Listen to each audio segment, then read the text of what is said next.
Mesopotamian religion begins with water as the primal fact of existence. Freshwater and saltwater are the first beings. Apsu, the sweet subterranean sea that feeds wells and rivers, and Tiamat, the boundless glistening salt ocean. From their mingling comes the first generation of gods, and with it the scaffolding of the cosmos, sky vault above, earth disk below, a netherworld beneath, and the heavenly waters beyond the firmament.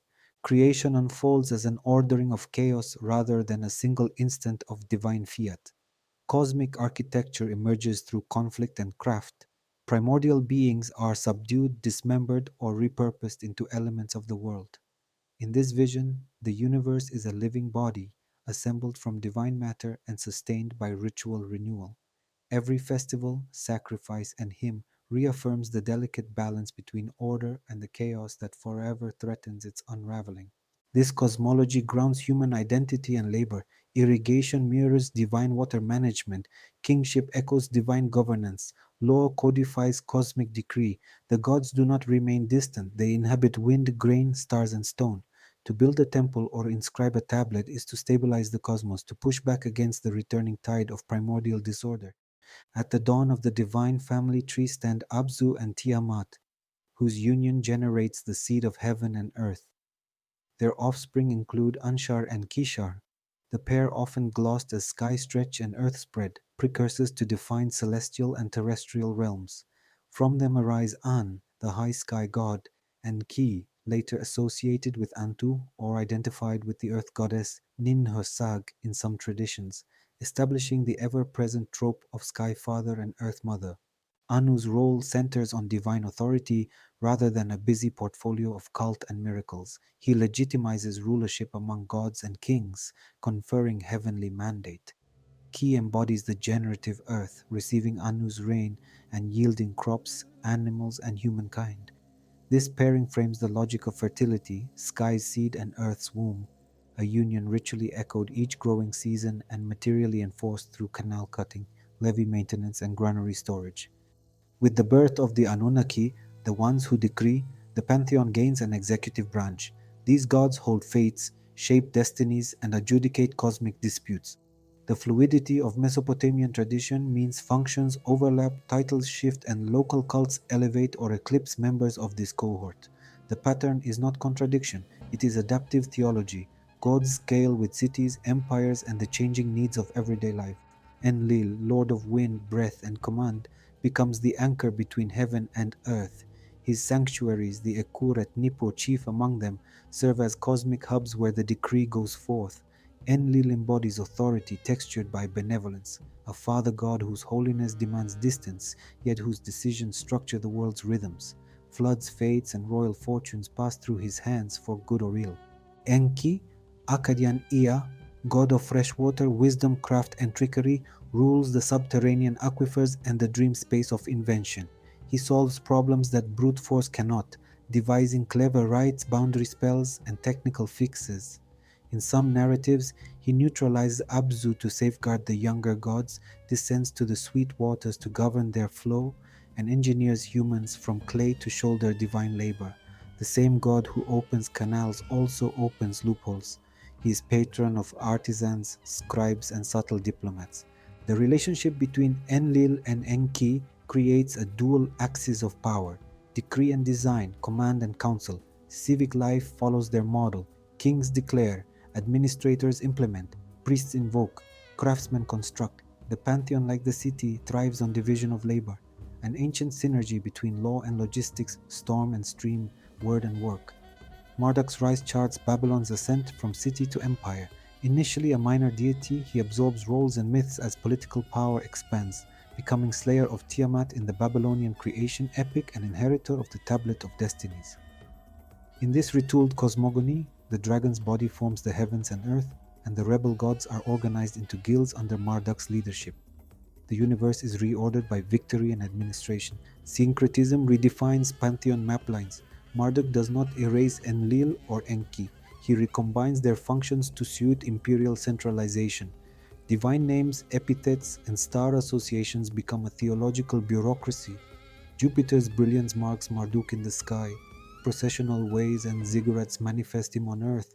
With Hammurabi era law codes and temple economies, religion fuses with governance, decree becomes statute, sacrifice becomes taxation, and festival becomes public policy. This model legitimizes kingship through cosmology. The king is Marduk's delegate, city walls are cosmic boundaries, and justice mirrors the divine sorting of chaos.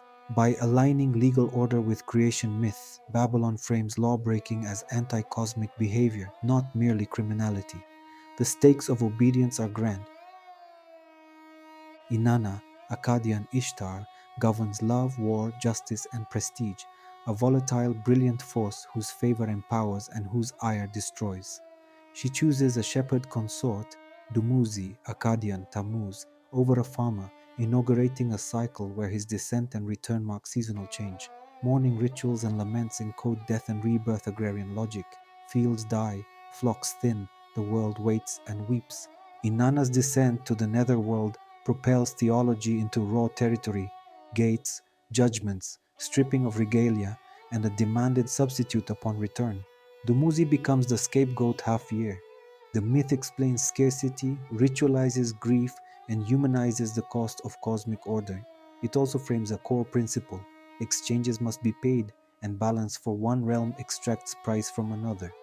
Utu Akaryan Shamash, the sun and justice, sees all from his daily path. He punishes exploitation, arbitrates disputes, and punishes wrongdoing through public exposure. In narrative, he lends winds and light to heroes. In cult, he legitimizes oaths, contracts, and market fairness. The trio, Inanna's will, Dumuzi's suffering, Utu's oversight, produces a moral climate where charisma, sacrifice, and judgment are inseparable. Ninurta, the warrior farmer, stands at the crossroads of fertility and battle. He wields a talking mace in campaigns against monsters and demons, protects fields, and heals through order restored. A saga has him recovering the Tablet of Destinies from the Anzu bird, combating time reversals with strategy rather than brute strength, and transforming fallen foes into mountains, a mythic etiology for landscape and labor. Nergal, lord of plague and war, becomes king of the underworld through a fraught romance with Ereshkigal, queen of the dead. Protocols of the netherworld: do not eat, drink, bathe, sit, or copulate underline the peril of crossing boundaries. His failure, followed by marriage, stabilizes the realm of death with a dual sovereignty. The myth teaches that transgression can be domesticated, but only under strict hierarchy. Ereshkigal's domain enforces silence and dust. The dead dwell as shades, not glorified heroes.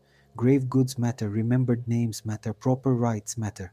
The underworld is bureaucratic, with gates, judges, and writs. To die without ritual is to drift. The theology is sobering. Immortality is rare, survival is administrative, hope is collective, carried by families and cities maintaining rights. Human origin stories cast people as clay animated to relieve gods of toil. Temples need maintenance, canals need dredging, fields need planting. Humans become divine labor in flesh. This utilitarian creation carries dignity and burden. Service is sacred, complaint is dangerous, ingenuity is prized when keeping the cosmic machine humming. Cities are households of gods. Each city owns a patron deity, a principal temple, and an economic network of fields, workshops, and scribal schools. The temple is not merely a shrine, it is a granary, a bank, a court, and a coordination center for labor and festival. Priests, singers, cooks, brewers, and administrators form guild like hierarchies that sustain daily offerings and major rites. Ziggurats lift the sacred precinct into visibility, stepped mountains connecting earth and sky. Processions draw gods out in boat or chariot to visit canals, fields, and satellite shrines. Statues are living presences when properly fed, clothed, and washed. When invaders seize a statue, it is political devastation and theological crisis. Repatriation ceremonies bring gods home, reknit city identity, and promise renewed prosperity. The Mesopotamian afterlife favors continuity over radical transformation. The dead live in a dusty netherworld as shades, sustained by offerings from the living. Funerary rites, libations, bread, recitations maintain social bonds across the grave. Improper burials or forgotten names risk restless spirits and household misfortune, compelling families to uphold ritual obligations. The journey below is less a heroic trial than an administrative passage. Gates demand compliance. Officials require documentation. Transgressions incur penalties. A few stories offer escapes or temporary visits, but the norm is permanent residence. Elite graves include goods and attendants. Common burials rely on minimal rites. Moral calculus matters, but lineage and ritual diligence matter as much or more. Immortality remains exceptional. Transformations into divine company are rare, reserved for figures absorbed into cult or myth. For most, hope lies in reputation, descendants, and civic monuments. The long view of the afterlife is pragmatic: ensure proper rites, support temple obligations, and keep the dead in mind so they keep the living in peace.